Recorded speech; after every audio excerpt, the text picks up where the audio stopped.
నేను రీసెంట్గా ఒక ఈవెంట్కి వెళ్ళాను ఒక చోట.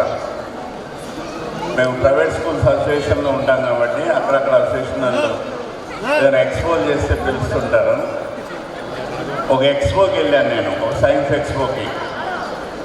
అక్కడ ఒక 5th class boy, 5th or 6th class boy ఒక ఫార్మింగ్ చేశాడు.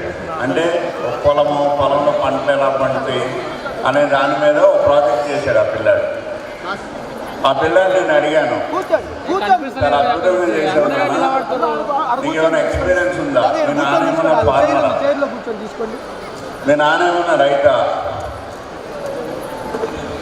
గురుగారు నమస్కారం అండి, మీ నాన్నగారు ఏమన్నా రైతు పెట్టనా, లేకపోతే నువ్వు రైతు పెట్టవా? నువ్వు ఇంత అద్భుతంగా ఎలా చేసావు? టీచర్ ఏమైనా హెల్ప్ చేసిందా?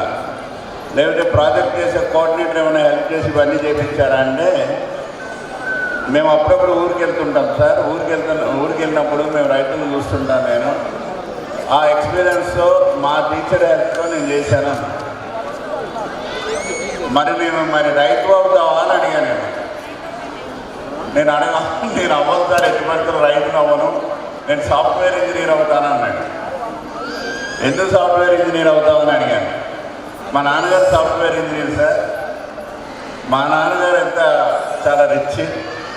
ఆయన 3 days ఇంట్లో ఉంటారు, 3 days ఆఫీస్కి వెళ్తారు, వర్క్ ఫ్రమ్ హోమ్ చేస్తారు. బాగా మాకు ఇన్కమ్ బాగుంటుంది సార్ మా ఫాదర్కి. నేను కొంచెం రిచ్గా పెరగాలి కదా సార్, ఫైనాన్షియల్గా బాగుండాలి కదా అని 5th క్లాస్ బాయ్ నాకు చెప్పాడు. అంటే మనము పిల్లలతో ఫార్మరు ఇవన్నీ చాలా అద్భుతంగా చేపిస్తున్నాం. ఇంటానికి చాలా బాగుంటుంది, చూస్తానికి అద్భుతంగా ఉంటుంది. కానీ మనం పర్టికులర్గా అప్పుడప్పుడు ఊళ్ళకి తీసుకెళ్ళి మన పిల్లల్ని, మన తాతలు కానీ మన అమ్మ నాన్న కానీ ఎవరన్నా రైతులు ఉంటే తీసుకెళ్ళి కొన్ని రోజులు వాళ్ళతో గడిపొస్తే చాలా అద్భుతంగా ఉంటుంది. రైతుల బాధలు ఎన్నో తెలుస్తాయి. ఒకప్పుడు మన హైదరాబాద్లో 2004 నుంచి 2010 అనుకోండి, నేను అప్పుడప్పుడు కొన్ని అగ్రికల్చర్ ల్యాండ్స్ కొట్టడానికి కొంచెం తెలంగాణ ఏరియాలో తిరిగేవాడిని. నాకు ఎక్స్పీరియన్స్ ఏంటంటే, పాపం ఓన్లీ 4 hours కరెంట్ వస్తుంది. ఇప్పుడంటే 20 hours 18 hours పవర్ ఇస్తున్నారు. అప్పుడు 4 hours పవర్, ఫ్రీ పవర్ ఉండేది. అది కూడా అర్ధరాత్రి వచ్చేది. అర్ధరాత్రి వదిలేవాళ్ళు వాటర్ పొలాలకి. 2 o'clock 1 o'clock వదిలేవాళ్ళు.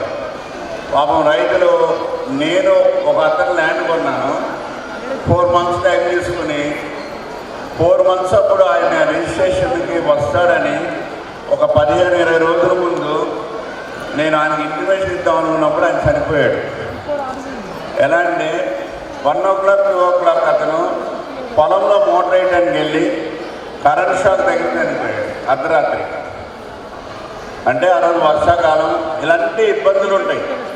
కొన్నిసార్లు నేను ఒకసారి తమిళనాడు వెళ్ళినప్పుడు ఒక చిన్న ట్రాన్సాక్షన్ ఉన్నప్పుడు అగ్రికల్చర్ అక్కడ ఎలా అయింది, ఓ రైతు నైట్ వెళ్ళి వాటర్ వేయడానికి వెళ్ళి పాము గారి చనిపోయాడు పాపం.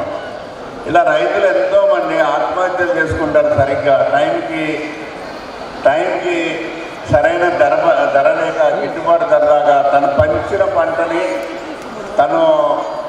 తను ఇచ్చేసిన పంటని ఎలా అమ్ముకోవాలి, ఏ ధరకు అమ్ముకోవాలి, గిట్టుబాటు అవుద్దా లేదా, ఈ పంట వేయాలా వద్దా అనేది ఎవరు చెబుతారు? గవర్నమెంట్ చెప్పరు, ఎవరు చెప్పరు. ఆయన ఏది ఇష్టం ఉన్నదో అదే వేస్తాడు. అట్లా రైతులు చాలా అమాయకంగా ఏ పంట వేయాలో తెలియదు, ఎట్లా అమ్ముకోవాలో తెలియదు, మనకు పంట గిట్టుబాటు ధర వస్తుందో లేదో తెలియదు. అంత ఇదిలో ఉంటారు పాపం రైతులు. తర్వాత ఇవాళ రేపు పూర్ పీపుల్ లైఫ్ స్టైల్ అంటే ఒక రైతుల లైఫ్ స్టైల్ కానీ పూర్ పీపుల్ లైఫ్ స్టైలు ఇవాళ రేపు రిచ్ పీపుల్ లైఫ్ స్టైల్ అయిపోయింది. Rich people life style, poor people life style ఎలా అయిందంటే, మన పూర్ పీపుల్ ఏం చేస్తారు, ఒక పొలం ఉంటుంది, పొలం లోపల ఒక ఆవులు కానీ ఒక గేదెలు కానీ పెంచుకుంటారు, ప్యూర్ మిల్క్ తాగుతుంటారు. ఇంట్లోనే అక్కడే వాళ్ళకి కావాల్సిన వెజిటేబుల్స్ పండించుకుంటారు, హ్యాపీగా ఉంటారు. బయట మంచం వేసుకుంటారు, ఒక వెల్ ఉంటుంది, నీళ్ళు అక్కడే తీసుకుంటారు. కొన్ని కోళ్ళను పెంచుకుంటారు, కొన్ని గొర్రెలను పెంచుకుంటారు. అదే లైఫ్ స్టైల్ మనకు కూడా అయిపోయింది ఇవాళ రేపు. మనం కూడా దూర ప్రాంతాలు ల్యాండ్ కొంటున్నాం, వీకెండ్లో వెళ్ళి స్పెండ్ చేస్తున్నాం. ఇలాగే ఇదే లైఫ్ స్టైల్ మనం కూడా. బయట పడుకోవడం, కూర్చోవడం, బయట భోజనం చేయడము, నక్షత్రాలు చూస్తాము, ఓ చంద్రుని ఉన్న వెన్నెల్లో కూర్చోవడము, వెజిటేబుల్ పండించుకోవడము, కోళ్ళను పెంచుకొని సండే కానీ ఎప్పుడన్నా కోళ్ళను చేసుకొని కోడికూర తిని రావడము. కంట్రీ చికెన్ అంటే చాలా ఇది కదా మనకి.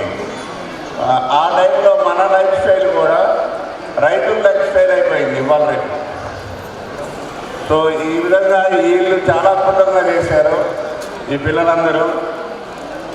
ఫార్మర్స్ రైతు కళ్ళ కట్టినట్టు చూపించారు. దానికోసం నేను మీతో మాట్లాడుకుని ఉండలేకపోతున్నాను. Thank you so much.